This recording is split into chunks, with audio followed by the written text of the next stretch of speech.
Hey guys, Voltex here, coming at you with a fantasy LCS vlog. It is my first time, so please be gentle, and I do apologize for any lack of video quality. I am new to this, but I'm learning every day, and it's only going to get better, so bear with me.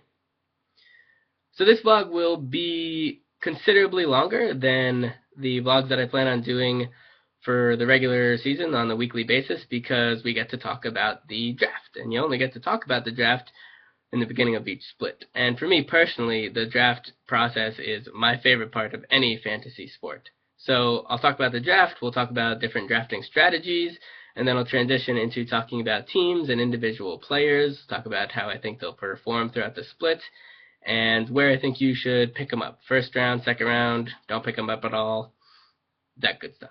So, it is the 20th, which means that the EU LCS should be starting up in just over a week, which means that Riot should be coming out with their Fantasy LCS lobbies probably tomorrow, which means that you guys should be thinking about who you want to pick for your respective fantasy teams. So yeah, there's a bunch of different strategies. People do goofy stuff. They pick all TSM members. They try and stack support players because they think it's sleeper OP. But I think one of the biggest strategies and most sound strategies that people use is pick mids and AD carries early because statistically they're more likely to produce the most fantasy points.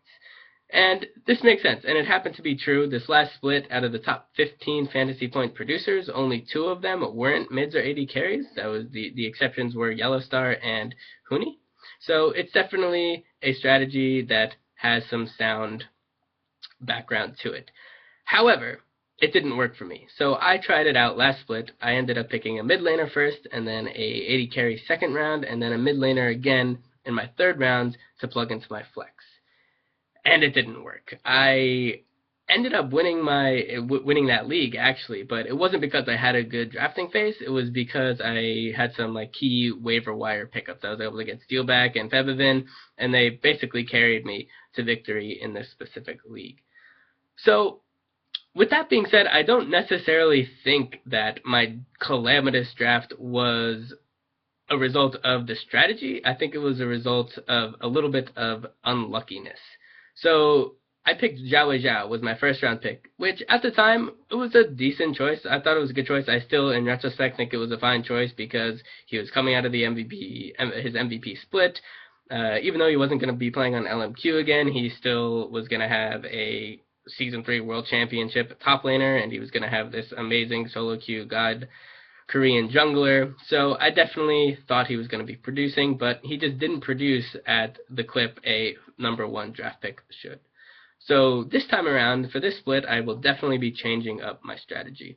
And the strategy that I'm going to switch to is something that I'm going to call positional relevance. Okay? So before you laugh about positional relevance, it's basically what it sounds like. It is how important is the player that you're about to pick, how important are they to his respective position. So real quick, I'll do an analogy to fantasy football. So fantasy football this last year, there was a notorious lack of tight end talent. There was basically 3 tight ends that were consistently producing, and all the other ones were just not doing anything. However, there was a pretty large pool of talent for quarterbacks, and there was a pretty good talent pool for wide receivers. So what I ended up doing was I picked a tight end pretty early on. I picked Rob Gronkowski in a pretty early pick. And then I ended up being forced to pick a mid-tier quarterback as a sacrifice. That's the way the snake draft works. But it ended up working out for me because of how positionally relevant Gronk turned out to be. So basically, in every matchup that I had, Gronk was outscoring my opponent's tight ends by 10, 15, sometimes as much as 25 or 30 points because he would just be going ham. He was on a great team, he was a great player, and he was just producing so much more than other tight ends were. But the great thing for me was that I wasn't being punished for it by my opponent's QBs.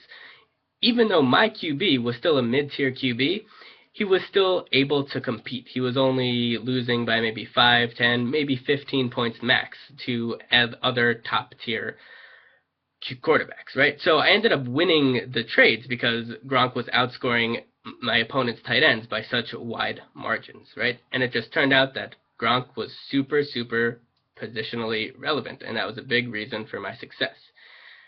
So, shifting back to Fantasy LCS, you had Steelback, this last split, who had the most fantasy points produced overall. Awesome. But you got to check out who had the second most fantasy points produced in his respective position, which was Wild Turtle at 80 carry. And Wild Turtle had 30 points less produced than Steelback did, which is a chunk, but it's nothing when you compare it to someone like Hooney. Hooney was the largest point producer in top lane, and he produced 100 more points over the course of the season than the second place top laner, which was Cabashard. Likewise, his teammates Yellowstar also had a gigantic disparity in point differentials. Yellowstar was number 1, Lustboy was number 2, and there was a 70-point difference between them. So what it came down to was Hooney and Yellowstar were so much more positionally relevant than Steelback was because they were outscoring their opponents by such larger margins on a day-to-day, week-to-week basis.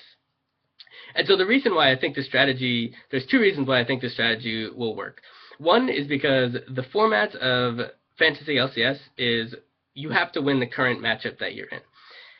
If you get a lot of points for, it doesn't necessarily matter in the long run. If you can have the most points for in your team and in the league and not finish first place because it's a week-by-week matchup. So if you outscore your opponent that week, you can have a terrible week. You can score 120 points, but if your opponent scores 119, then that win is for you, which is why I think there should be less stress on picking these mid laners and top and AD carries first, simply because you think that they're going to produce the most points overall.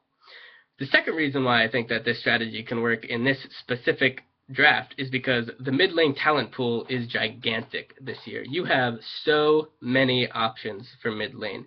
You have people coming back. You have Expeke who's coming back from the challenger scene. Febivin is now a choice. Like Febivin, no one picked Febivin last year. No one thought he was going to be any good. He was a rookie, so you can pick Febivin now, right? You have Froggen with a totally remade team. You still have the people like Ryu and Power of Evil, Soren, Fox, yeah, Incarnation's back over in NA. Well, not back, but just has come onto the scene. Bjergsen. So there's just so many mid laners that will all be producing at a really, really high clip. And there might not necessarily be that big of a difference between Bjergsen, who might be ranked number 1, and Fox, who might be, who knows, he might be ranked number 9 in overall mid laners, but Fox might only score 50 points less over the course of the season as Febivin. While when you look at it from the perspective of top lane, you have people like Hooney, Cabashard, and maybe Soaz that are going to be producing at that really high clip, and all other top laners most likely aren't going to be producing at such a high clip, and there's going to be a much bigger point differential between the number 1 top laner and the number 9 top laner, as opposed to the number 1 mid laner and the number 9 mid laner. So yeah, I want people to stray away from the mentality of picking mids and AD carries first, simply because they're going to score more fantasy points overall. I think it's really important to check out how relevant to their position each player is, and yeah, so that about does it for my shtick on drafting. So now I'll transition into the teams individually. All right, so we'll start out with Cloud9. Cloud9 is a team that's their entire team, their stock has gone up because they've gotten Incarnation. So I think Incarnation is going to be really, really hyped, so I feel like people are going to pick him in the first round. I don't necessarily think he's worth a first round pick, simply because there is the risk that Cloud9 runs into shot calling problems without high. I think it's relatively unlikely, because I think Cloud9 has really good management and a really good structure, and I think they're going to adjust fine. but I wouldn't necessarily pick him first. I think if you pick him second, or anything past second is perfectly fine. Anything past second's a steal, actually. So yeah, and then Meteos and Sneaky, always really good. I think they're both going to be top 5 producers within their position. So you could pick Sneaky first round if you want, and pick him second round. Meteos, because he's a jungler, he's not going to be producing as much as mids, AD carries, or even the other positionally relevant people like a Huni or Cabochard. He probably drops to maybe a 5th or 6th round pick. But the person who I think actually benefits the most from Incarnation joining the team is Balls. Why? Because I think now that Incarnation's on the team, opponents of Cloud9, they're going to have to ban out some of Sneaky's champions, like they always have. They're going to have to ban out some of Meteos' champions, like they always have. And they're definitely going to have to ban out some of Incarnation's champions, which means Rumble might be available for Balls, or at least other champions where Balls feels more comfortable and has a bigger chance of carrying, instead of kind of being forced onto like a Maokai or a Mundo that he just kind of is a tank and doesn't really get to carry. So I think Balls is going to be a really big beneficiary of Incarnation, and he has the potential of maybe tapping into that top tier Huni, Cabochard, Soaz that I think will be relevant to top laners. Counter Logic Gaming. I'm a CLG fan, and they just kill me all the time. This roster definitely does not have me sold. Nothing against Pobelter. I think Pobelter's a great player. I think he's an upgrade from Link. He definitely won't choke as much as Link. Actually, no one should choke as much as Link. But according to the several essays that were written by CLG members, the problems on the team still exist. There's still a lack of shot caller. Their jungler Smithy he's good. He's a good mechanical jungler, but he's not a shot caller. He's not a playmaker. He doesn't go out and lead the team, and it's something that they're sorely missing. So I kind of think all of their stock has decreased a little bit, but not by much, because they are a very raw, talented team. You have Doublelift, who's always going to CS well and will put up good games. Same with Pobelter. Zion is probably top 3, top 4 NA top laner talent. So you can definitely pick them. I would stick Pobelter and Doublelift into flex positions. I wouldn't have them in the main roles. But I also probably wouldn't pick them before round like 3 or 4 either. So they're a little bit risky, CLG. Gravity Gaming, I'm so disappointed, because I was so ready to just like snag Cop in a late round pick, because I think he's really underrated. I think he was top 5 in points in fantasy point produced for 80 carries last year, but the last split. But he's not playing, and neither is Saint. So who knows how this team's gonna be? It's a new Korean jungler, Move, I think is his name. I could be wrong on that, but it's gonna be Move and Altic. Altic is gonna be playing 80 carry. Altic's good, but he hasn't particularly proven himself. He's definitely not consistent in terms of fantasy point production, so I would stray away from Gravity players until later rounds for sure. Excuse me. Enemy Esports and TDK, I'm going to group these guys together, mainly because I don't really know too much about them. I unfortunately didn't have that much time to check out the Challenger series. I do know Inox because he played on EG as top lane. He was unimpressive against as a top laner on EG, so maybe he does carry harder from the mid lane position.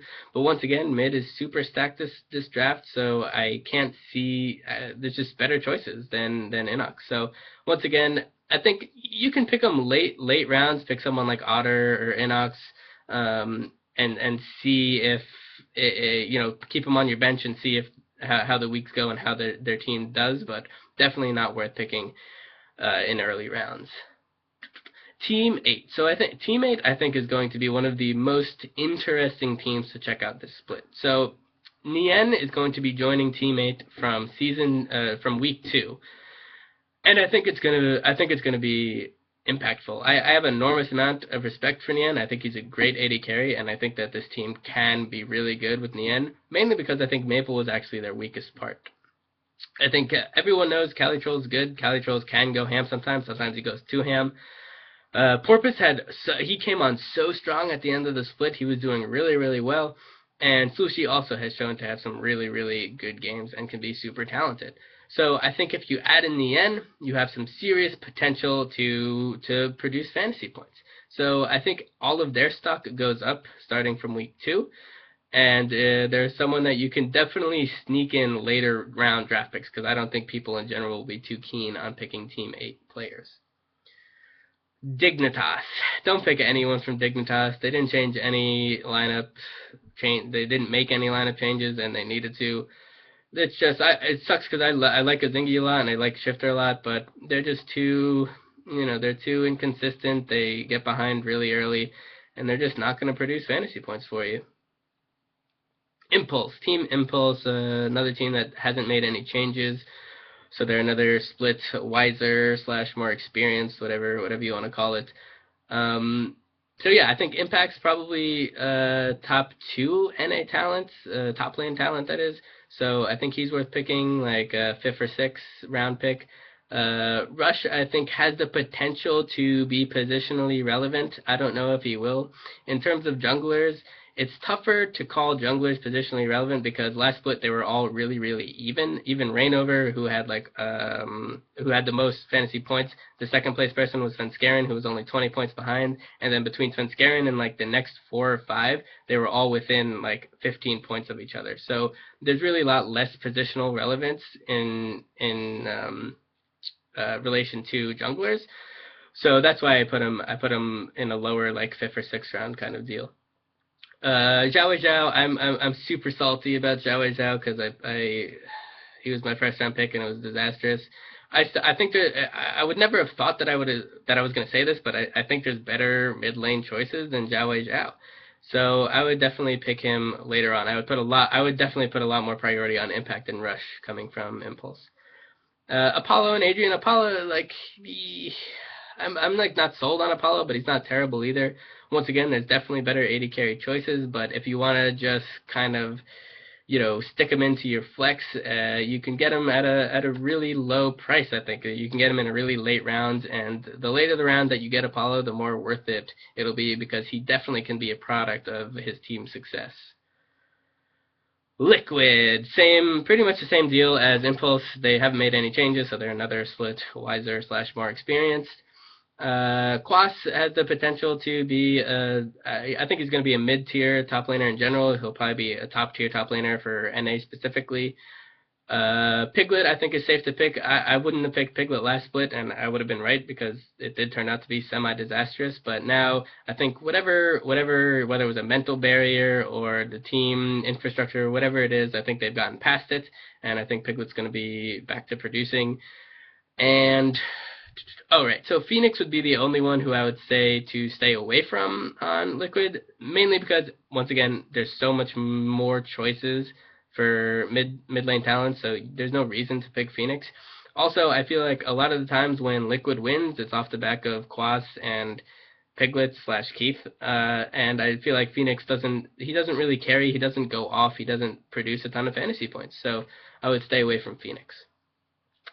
Team Solo Mid. So TSM, after their embarrassing MSI performance, I still think they'll be fine. Bjergsen, you can pick Bjergsen first overall. That's totally fine. He's going to produce like crazy. But other players I'm a little bit more skeptical. Actually, it's just Santorin that I'm skeptical about, because I just think that a lot of other teams' junglers have been bolstered. For example, I think Diamond is going to have a great season. I think Meteos is going to have a great season. I think Rainover again is going to have a great season. So I think that his stock just falls because they didn't make any changes. There's no visible improvements in terms of the roster. So I would stick Santorin back into like 7th round or later. Turtle will be a good choice. He's definitely going to be producing. He's a great team fighter, and he has real big potentials for getting those triples, quadras, pentakills, especially when he plays people like Jinx and Tristana. So, and Lustboy as well, super worth it. I think Lustboy is going to be a real positionally relevant person. I think he's going to produce a lot more than the rest of his support counterparts. But yeah, the only person I wouldn't suggest to draft at all on TSM would be Dyrus. Not because the dude's bad, just because he dies all the fucking time. And there's just no reason to pick Dyrus. He's going to go negative half the games. Half the games that he wins, he's only going to put up 7 points. So there's no point in picking divers. So switching over to EU LCS.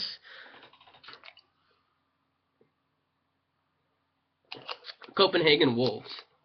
So the Copenhagen Wolves stock definitely has gone down, mainly just because A, they didn't make any roster changes, and a lot of the rest of EU did. EU was way more competitive this split than they were last split, at least on paper. So the reason why the only players I would pick on Copenhagen Wolves would be Freeze and Soren, and that's because we saw last split that they have the potential to go absolutely ham. You had Freeze, who had those 2 70-point weeks and that 1 90-point week. Soren had similar numbers in those weeks. The problem is that those weeks are going to be few and far between, because they're basically only going to have free wins over Giants and Roccat. Outside of that, it's really tough to say when they're going to be able to be producing really high amounts. So I would save Soren and Freeze for later picks, maybe stick them into your flex. I actually would suggest just keeping them on your bench until that week comes up where they have an easy week. So definitely late picks, like 8th, 9th picks for them. Other than that, I wouldn't pick any Copenhagen Wolves players. Elements. So Elements should be interesting. Totally revamped team. Froggen's the only player that remains. Froggen's a beast, man. Like he scored the 6th most fantasy points out of all the mid laners, and his team finished 7th. So the dude produces. He's probably going to produce again, barring another disastrous split for Elements. Tabs, also great choice. You can pick him whenever, first round, second round. Anything past second round is a total steal with Tabs. He's a great fantasy producer as well, in terms of aggressive AD carries are really great for fantasy because you end out on top, right? In a real game, if you go 1 for 1, it might not be worth it, especially if there's like shutdown gold involved. But in fantasy, it's always worth it because you're gaining a 1.5 points. So Tabs definitely worth it. JWoww and Promiscuous, I honestly don't know too much about them, so I'm assuming they're probably going to be products of their team. The team's probably going to do well, so they're probably going to do well. And then Dexter. Dexter, I think, is the biggest question mark. I'm a little bit biased because I was a CLG fan, and I did not like the way things turned out when he was on CLG. He's probably going to be good. I don't think he'll be a top-tier jungler, but I think he'll be a good mid-tier jungler, so you can pick him in later rounds, 7th, 8th, that kind of area.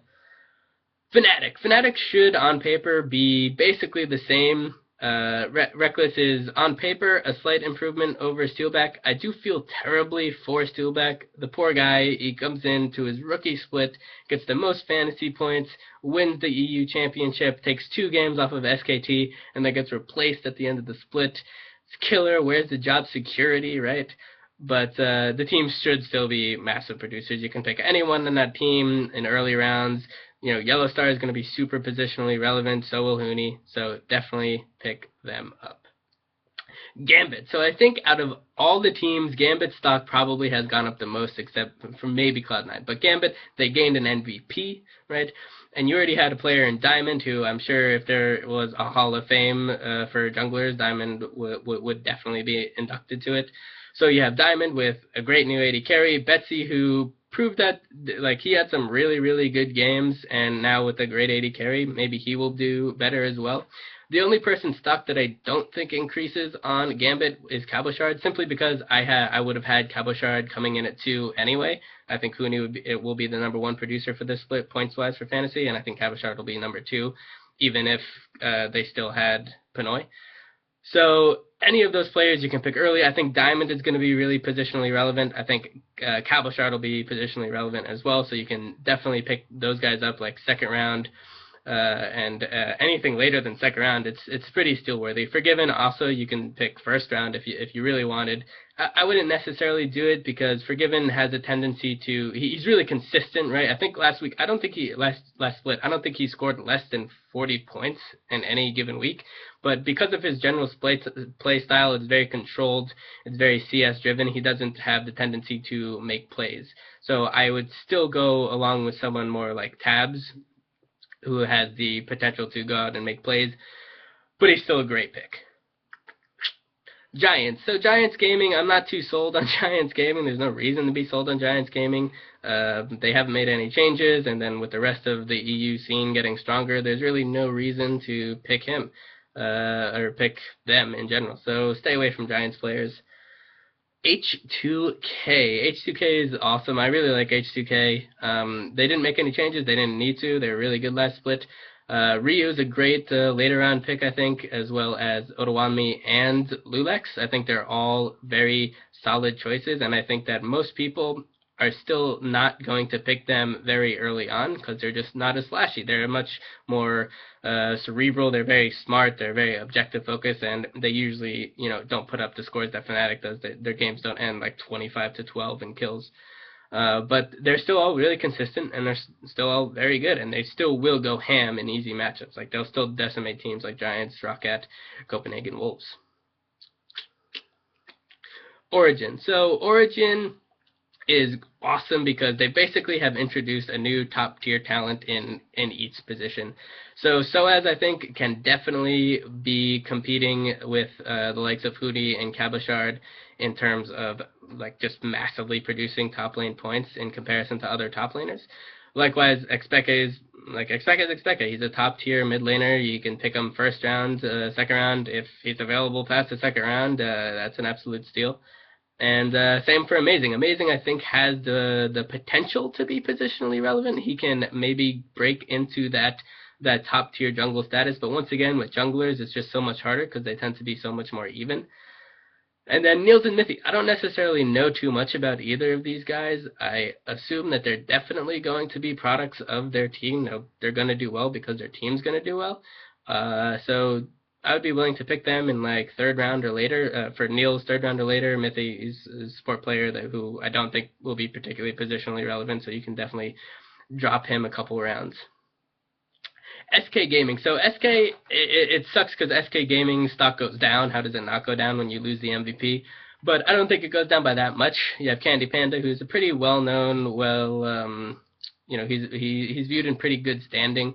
So I think the team's still going to be good. The only person I would be wary of drafting would be N-Rated and Freddy. Specifically Freddy, because I think he tends to die too much. Sometimes you're just like, you watch his games and you just like scratch your head at certain times he loses.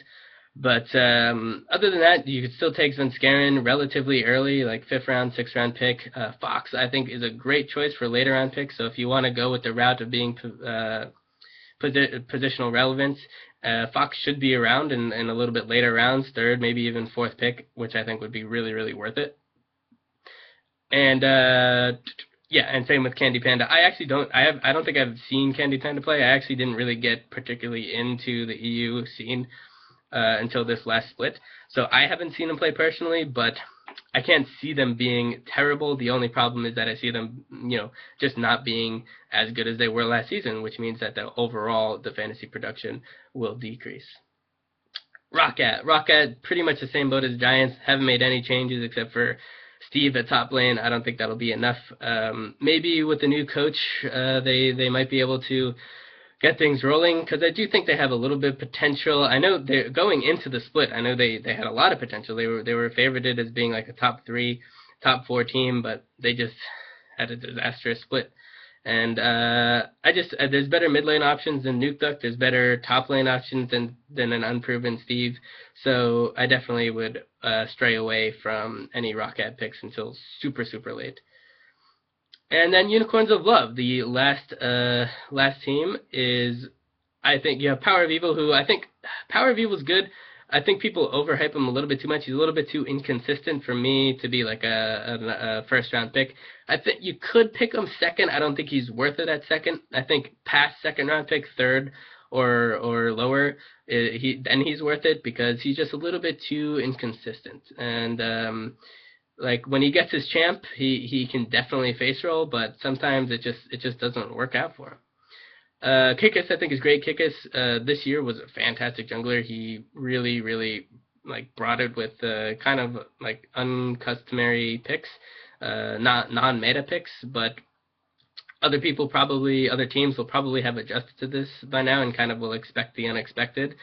So I think his stock goes down a little bit, but not substantially. And Vizitrachi's good. Vizitrachi is a good mid-tier top laner. He has the potential to be the top tier, but he's gonna have to make some changes. And I don't really think that Unicorns of Love are going to be as good this year. I don't think they're going to finish in the same spot that they did last year. And then, yeah, the only person I would definitely stay away from on Unicorns of Love is Vardag, simply because I feel like a lot of the times when UOL wins, it's off the back of Power of Evil, or Vizichachi, or Kikis, and not always off of the back of Vardags. Now, don't get me wrong, sometimes he can be a product of his team. If UOL has a good matchup, if they have a week where they're playing against Giants and Rockcat, I would totally start him then. But other than that, I think he's worth not picking up and just maybe picking up off the waiver wire for certain situations. So yeah, so that about does it. My next vlog will be the Monday after week 1 of the LCS, so that'll be the Monday after this. And yeah, we'll talk about the week that just passed. We'll talk about the week coming up. I'll talk about some of my picks, how some of my drafts went, and yeah. So thanks for stopping by, and I'll catch you guys next week.